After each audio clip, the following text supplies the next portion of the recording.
Class 9th के सभी विद्यार्थी ध्यान दें। जैसा कि मैंने आपको बताया है कि मैं आपको वार्षिक परीक्षा की तैयारी करवा रही हूँ, तो उसके लिए मैं आपको हर एक सब्जेक्ट के 4 सेट दे रही हूँ। विज्ञान के 4 सेट, हिंदी के 4 सेट, इसी तरह से गणित है, इंग्लिश है, संस्कृत है, सभी के आपको 4-4 सेट मिलेंगे, जिसमें पूरे मोस्ट इम्पोर्टेंट क्वेश्चन हम कंप्लीट करेंगे। तो आज हमारा क्लास 9th के लिए सामाजिक विज्ञान का सेट सी है। चलिए शुरू करते हैं। तो इस तरह का आपका पेपर है। हिंदी मीडियम और इंग्लिश मीडियम दोनों क्लास के लिए आपका पेपर है।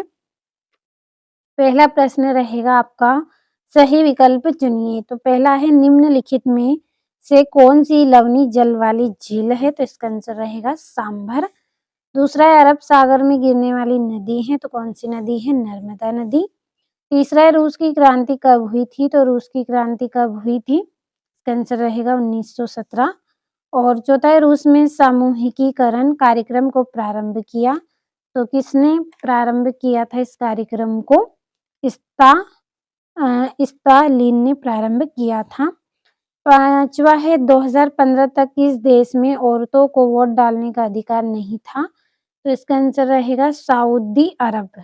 इसमें जो महिलाएं थी उनको वोट डालने का अधिकार नहीं था। और छिपी हुई बेरोजगारी कहाँ पाई जाती है? तो कृषि क्षेत्र में पाई जाती है। अब यहाँ से हम टिक कर लेते हैं। और तीसरे का 1917 रहेगा। जल्दी से स्क्रीनशॉट लेना है। चौथा है आपका, चौथे का सी रहेगा, पांचवे का ए रहेगा, और जो छठा है आपका उसका बी सही रहेगा। अब अगला जो प्रश्न है आपका, रिक्त स्थानों की पूर्ति कीजिए। पहला है, भारत विश्व का डेढ़ बड़ा देश है, तो कौन सा बड़ा देश है ये? 7वां। अगला है, भारत की वर्षा का वार्षिक औसत डेढ़ है, तो इसका आंसर आएगा 105 सेंटीमीटर।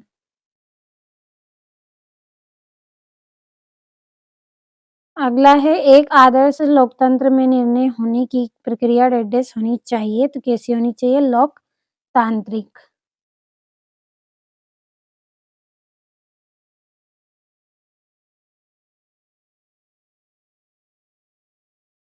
अगला है, सन 1917 की सर्दियों में रूस की राजधानी डेढ़ की हालत बहुत खराब थी। किसकी हालत खराब थी? पेट्रोगार्ड की। तो हम इसका आंसर यहीं पे लिख लेते हैं, पेट्रोगार्ड। अगला है, कृषि एवं मछली पालन डेढ़ क्षेत्र में संबंधित है, तो किस क्षेत्र से? प्राथमिक क्षेत्र से। अगला है, कृषि एक डेढ़ कार्य है, तो कृषि एक कैसा कार्य है? मौसमी कार्य है।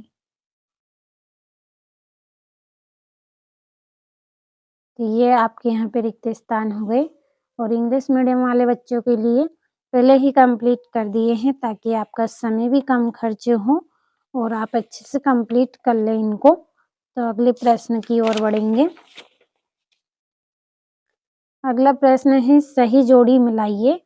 पहली जोड़ी है गुप्तचर पुलिस, तो इसकी जोड़ी रहेगी चेका।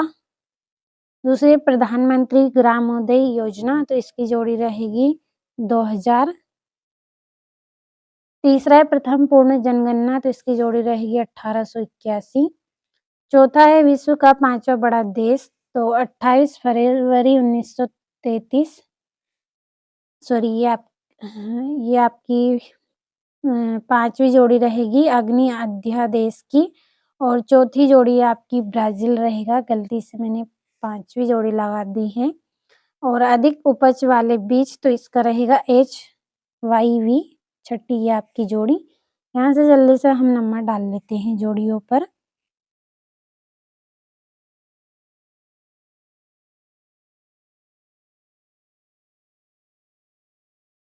ये आपकी जोड़ियाँ हो गई हैं। अब अगले प्रश्न की ओर हम बढ़ेंगे, जिसमें आपको एक वाक्य में उत्तर देना है। पहला है, भारत की सबसे लंबी नदी है, कौन सी नदी है? गंगा। दूसरा है, दक्षिण दोलन से जुड़ा हुआ एक लक्षण क्या है? तो एल नीन। ये इसका आंसर रहेगा। तीसरा है 2011 की जनगणना के अनुसार लिंग अनुपात है तो कितना है 1000 पुरुष पर 940 महिलाएं। 1000 पुरुष पर 940 महिलाएं।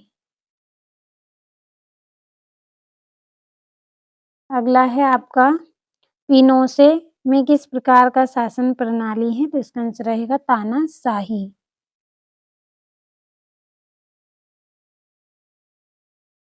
अगला है यंग इंडिया पत्रिका का संपादन किसने किया? महात्मा गांधी ने।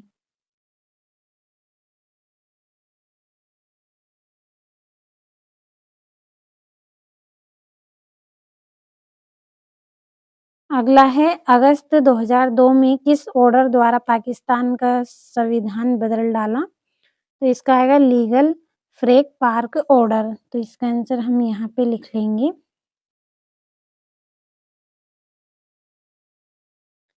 Legal freak park order.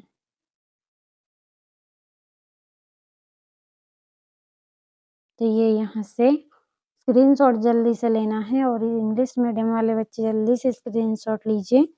अगला जो प्रश्न है इसमें हम टिक करेंगे सत्य सत्य है और वीडियो भी आपका ज़्यादा बड़ा रहेगा तो इसलिए ज़्यादा समय आपका ना लगे तो जल्दी से टिक कर लेती हूँ यहाँ पे।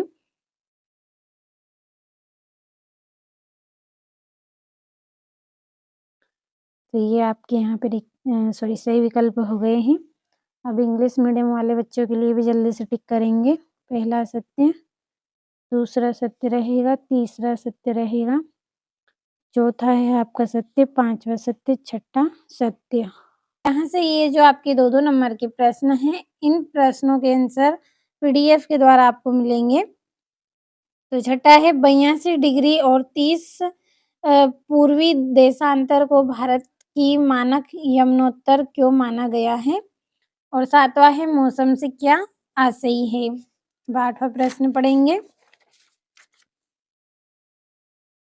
8वां है प्राकृतिक वनस्पति क्या तात्पर्य है से क्या तात्पर्य है? और 9वां है सदाबहार वन और पर्णपाती वन में अंतर बताइए।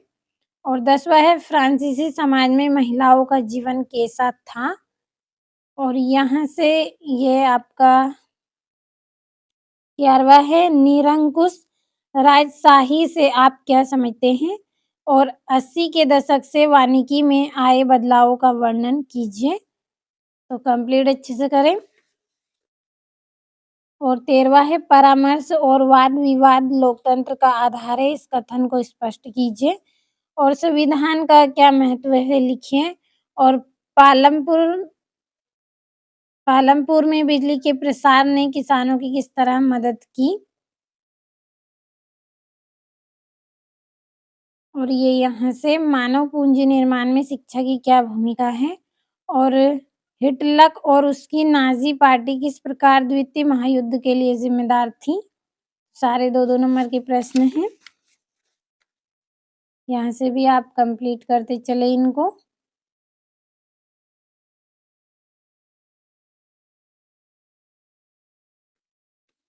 और ये यहाँ से आपका 21वां प्रश्न है।